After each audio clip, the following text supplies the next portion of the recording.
Joining us right now, he normally joins us on Mondays, but we had to push back to Thursday of this week. GOP political strategist and co-founder of mustreadtexas.com, Matt Mackowiak. Matt, good morning. How are you? Hey, Chad. I'm doing great. How about you? Doing well. Thanks for joining us today on the program. Let's start off with the, I think, the way overhyped and overblown meeting that will happen today between Donald Trump and Paul Ryan. What are your thoughts on the meeting, number one, and does anything really have to come out of this meeting this week? Yeah, look, I actually do think it's important. I agree with you. I mean, MSNBC had a countdown clock last night about the meeting, and it's getting, global coverage, which is absurd. But I do think it matters because, look, Trump has to unify the party. He's not going to be able to raise $1 billion, on his own. He needs the party to work with him, and they're not going to be fully on board until Speaker Paul Ryan's on board. And so, I think part of this is that unifying the party is a process. It does take time, and Ryan and Trump need to build up a personal relationship. They basically don't have one, and that'll get to the two individuals discussing their disagreements over trade, immigration, tax reform, and entitlements. But really, it's first about making a personal connection. Can they trust each other? Can they deal with each other? Can they have a private, relationship and communication process back and forth, that's done in good faith? If they can build that today, that's something to build on. And my guess is you'll see Ryan and Trump come out together and make some comments together when this wraps up. It sounds like his one-on-one meeting ended. Now they're in the GOP leadership meeting. So Trump does need to unify the party. He does need to get members of Congress on board. He has a very small number of members of Congress at this point on board. And ultimately what's going to happen here, Chad, is the party's either going to unify and members of Congress and candidates for office are going to unify behind Trump, or it's going to be every man for himself. And that's dangerous for the nominee, because that means he'll underperform the top Republican on the ballot in terms of performance. And so if you're Pat Toomey in Pennsylvania, you may want to separate from Trump because you're up for re-election in a really tough state.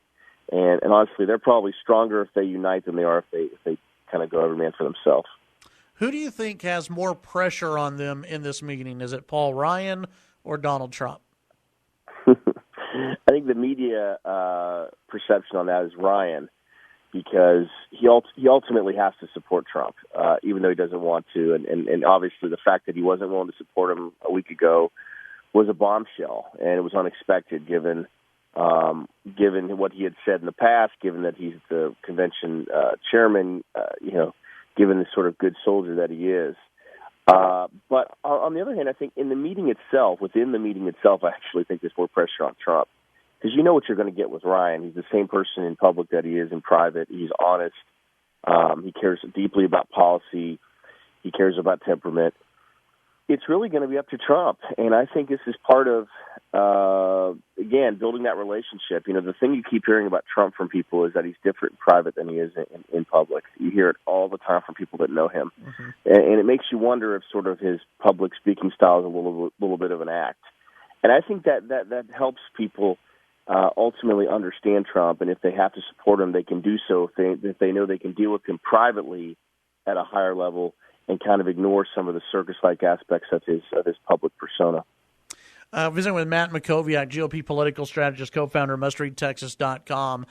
This is all about party unity. That's what we keep hearing, is party unity. Let's just say that everything goes fantastic and the two come out, and even though I don't expect this to happen today, but Paul Ryan comes out and says, yeah, I'm 100% on board with Donald Trump. I mean, that's best case scenario for this idea of party unity. Are we really going to see party unity, though, after that, or is that just elected official unity, but you still have some conservatives and you still have the Never Trump crowd and you still have the voters out there who aren't unified yet? I mean, how does Trump bridge the gap with the voters? Yeah, it's a good point. I mean, look, voters will look to their elected officials, and if it looks like the party's unifying, the voters will, for the most part, fall in line. Trump's never going to be able to unify the party 100%. There's always going to be conservative holdouts. But look, this is as much about fundraising and optics as it is about anything else. Trump needs help fundraising. He needs the RNC 100% on board. He needs Paul Ryan 100% on board. He needs the Senate leadership 100% on board. And that's what today is really about. It's about, finding out a way where everyone can work together and stop sort of questioning, whether they need to stop the coverage, stop the questions about do you support and what don't you support and all that kind of thing. As it relates to the voters, I think, Trump's getting 75-80% of Republicans right now. He's got to get that up to 90-95%. Now, he has some time. It's still fairly early. It's only May. I think that there's going to be a tremendous amount of interest in his VP choice, less for who the person is, but more for what it says about Trump and how he makes a decision, how the person compliments him. There will be a tremendous amount of attention on his convention acceptance speech in Cleveland in July. And then, obviously, I think to some extent the debates are going to be, decisive for him. He's going to be on the stage with a former Secretary of State. He'll be, his sort of political stature will be raised by those debate appearances. If he can, rise to the occasion and compete with Hillary, at least in sort of a tie, that's something where you could have a lot of people begin to, come to his side quickly, and that's where he'll not only unify the Republican Party completely, but he may be able to also win a good number of independents, and that's where I think you could see the race tighten, or you could see the race go the other direction and Hillary win in a landslide. We still have Hillary Clinton versus Bernie Sanders, even though by all indications it's going to be Hillary Clinton. But you have Bernie who's out there and saying that Hillary would be a disaster for the Democrats. He's continuing to take some swings at her. How would that impact her general election campaign against Donald Trump? Yeah, I think this is a real underreported story. Hillary's weakness as a general election candidate and her inability to unify the party and put Bernie away. She obviously has a lot of problems in states that don't have, large minority populations. She did, I think, win Nebraska, but she lost West Virginia badly. I don't even understand why, because Bernie's every bit as much against coal as Hillary is.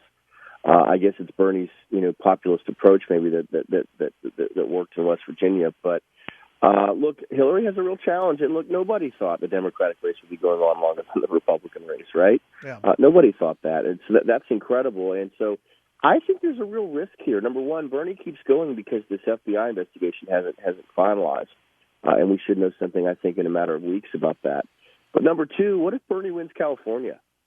I'm not saying it's likely, but it's certainly possible. And so he's going to keep winning some states going forward. I could see him win Oregon. I could see him win Washington State. We'll see what happens in California and New Jersey. So, yeah, you're right. What's interesting here is Hillary likely won't have a majority of the pledged delegates. She won't hit the number she needs. I think it's 2,300 and change on pledged delegates. The only way that she can get pushed over the top is on superdelegates. Right. And that just looks sort of fundamentally undemocratic and unfair to Democratic voters. So unifying the Democratic Party is going to be a big challenge for Hillary, and I think you're going to have some Bernie voters vote for Trump. Visiting with Matt Mackowiak. Matt, before we let you go, I know you're a delegate to the state convention. What are you expecting at the state convention in Dallas? Yeah, I got in last night, heading over there for the morning session at 10. I think we had Governor Abbott speaking around 10:30. Yeah, we'll see. There's obviously an interesting race for chairman. Our current chairman, Tom Meckler, took over when Steve Ministeri stepped down to go work on Rand Paul's presidential campaign. So he's running for his own full term. He's being challenged by a social conservative activist named Jared Woodfill, who's a trial lawyer and was former chairman of the Harris County GOP. I believe that race is Friday morning, although it may go into Saturday if there's a floor vote. So that's interesting. It'll be interesting to see what kind of raucous response Cruz gets. I think he's speaking Saturday at 1:45. He'll return as sort of I was going to say a conquering hero, but he's not, maybe not a conquering hero. But, the third dynamic to watch is obviously how many Trump delegates get elected versus Cruz delegates. I don't know how organized the Cruz campaign is here at the convention. Not as organized, obviously, as they would have been. They don't have a slate, for example, but they have a lot of candidates running for national delegate in the congressional districts and then also for the at-large slots. So that'll be an interesting story to follow as well. But, look, this is still Cruz's party in Texas. He remains the most popular figure in the Republican Party in Texas. And I think, to me, that's the single most interesting moment of the weekend is what kind of response does he get at 1:45 on Saturday, and what is his message? You think any chance Trump does this surprise drop-in that's been rumored? I think it'd be really smart if he does, honestly. And, look, he doesn't need Texas. He's going to win Texas no matter what. But it would be a great way to reach out. He could come here. He could praise Cruz. I think that would be good. Perhaps they could meet privately. But he's going to have to raise a ton of money in Texas if he really is going to raise outside money for the campaign. I mean, you're talking about tens of millions of dollars out of Texas. This is a good way to start that, and he's got to get rid of the sort of anger that exists in the grassroots. So coming here and delivering a good message in front of the largest crowd. There's more delegates in the Republican Party Texas Convention than there will be in Cleveland. There's over 20,000 delegates. So he absolutely ought to come here if he can. I think it'd be a good use of his time. Matt Mackowiak, GOP political strategist. Of course, folks can go to mustreadtexas.com, get all the headlines there. I appreciate your time today, and we'll let you head on to the convention. Sounds good. Take care. Have a good one. That's Matt Mackowiak heading to the convention there in Dallas. And, that's the rumor, is that Donald Trump could they've got a helipad ready just in case, and security precautions have been put into place, all this kind of stuff because of the rumors that Trump may show up in Dallas.